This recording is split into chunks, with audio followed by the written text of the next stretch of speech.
امہات کتب میں نہیں ہے تو پھر ان اللہ لا یجمع امتی علی ضلالہ کیوں دلیل نہیں بن سکتا؟ تو گویا آپ نے جو اصول بنایا تھا آپ اپنے اصول پہ اپنی کتاب میں ایک صفحہ آگے نہیں بڑھ پا رہے۔ تو ان حوالہ جات سے آپ نے واضح طور محسوس کیا کہ غامدی صاحب جو اصول بناتے ہیں اس اصول پہ وہ خود بھی نہیں چل پاتے۔ تو کیا بات واضح ہو کر سامنے آئی کہ انہوں نے ان اللہ لا یجمع امتی علی ضلالہ اجماع کی اس دلیل کو کمزور کرنے کے لیے جو بنیاد بنائی تھی وہ بنیاد ہی کمزور ہے۔ جب بنیاد کمزور ہے، استدلال کمزور ہے، تو اجماع حجت ہے۔ جب اجماع حجت ہے، اس کی دلیل مضبوط ہے، جس کو البانی صاحب بھی صحیح قرار دے رہے ہیں، تو پھر غامدی صاحب کا اجماع کو بدعت کہنا اور ایک غیر یقینی چیز قرار دینا، یہ موقف کتنا کمزور ہے۔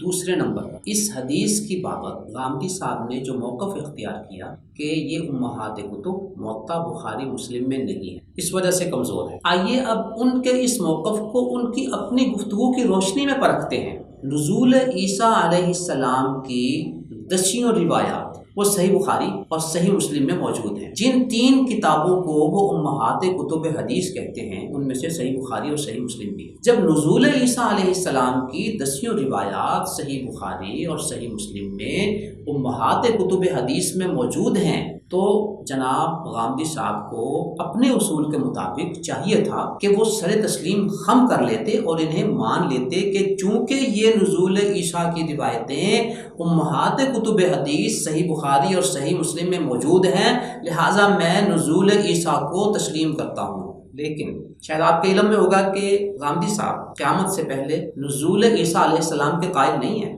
اور یہ جو دلائل ہیں، جو احادیث ہیں صحیح بخاری اور صحیح مسلم کی، ان کو مسترد کرنے کے لیے انہوں نے ایک اور نئی منطق یہاں پہ ڈھونڈی۔ یہاں انہوں نے اپنا خود ساختہ ایک اور اصول بنا لیا کہ چونکہ صحیح بخاری اور مسلم کی یہ روایتیں موطا امام مالک میں نہیں ہیں، لہٰذا میرے نزدیک یہ قابل قبول نہیں ہے۔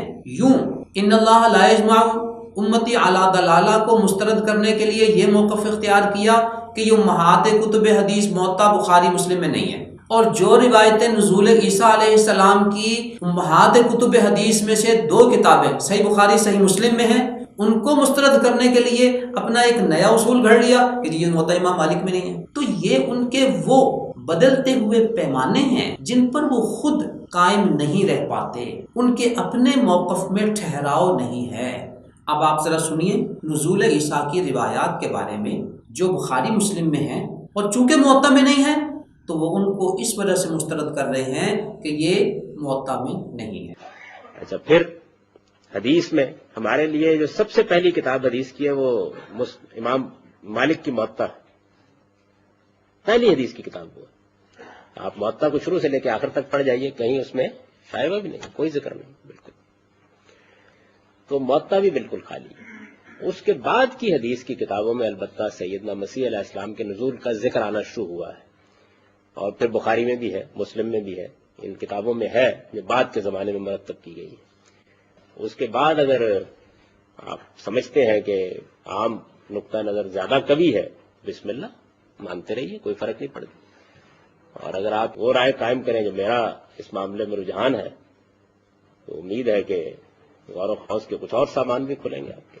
یوں پہلی روایت کو مسترد کرنے کے لیے ان اللہ لا یجمع امتی علی ضلالہ جو موقف اختیار کیا، نزول عیسیٰ علیہ السلام کے بارے میں اپنے اسی موقف کو انہوں نے ٹھکرا دی۔ یوں وہ میڈیا پہ گفتگو کرتے ہوئے بڑے عجیب سے لگتے ہیں، بڑے کانفیڈنس سے، بڑے یقین سے اپنے افکار و نظریات پیش کر رہے ہوتے ہیں، اور اپنے غلط موقف کو اس قوت سے پیش کر رہے ہوتے ہیں کہ جیسے پتہ نہیں اس کے اندر کتنی جان ہے۔ لیکن اگر میں اور آپ تھوڑا سا باریک بینی سے ان کے افکار و نظریات، ان کی گفتگو، ان کے اصولوں کو پرکھیں تو میں اور آپ یقیناً اس نتیجے پر پہنچیں گے کہ ان کے موقف میں، ان کے اصولوں میں کوئی جان نہیں ہے۔ لہٰذا ان کے بیان کردہ افکار سے ہمیں احتیاط برتنے کی ضرورت ہے۔ اللہ تعالیٰ ہمیں امت اسلامیہ کے ساتھ قائم و دائم رکھے، ان سے وابستہ رکھے، اور 15ویں صدی میں ایسے افکار و نظریات جن کے اپنے اندر تضاد اور ٹکراؤ موجود ہے،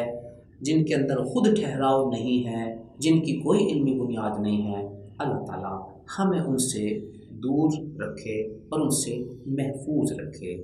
آمین.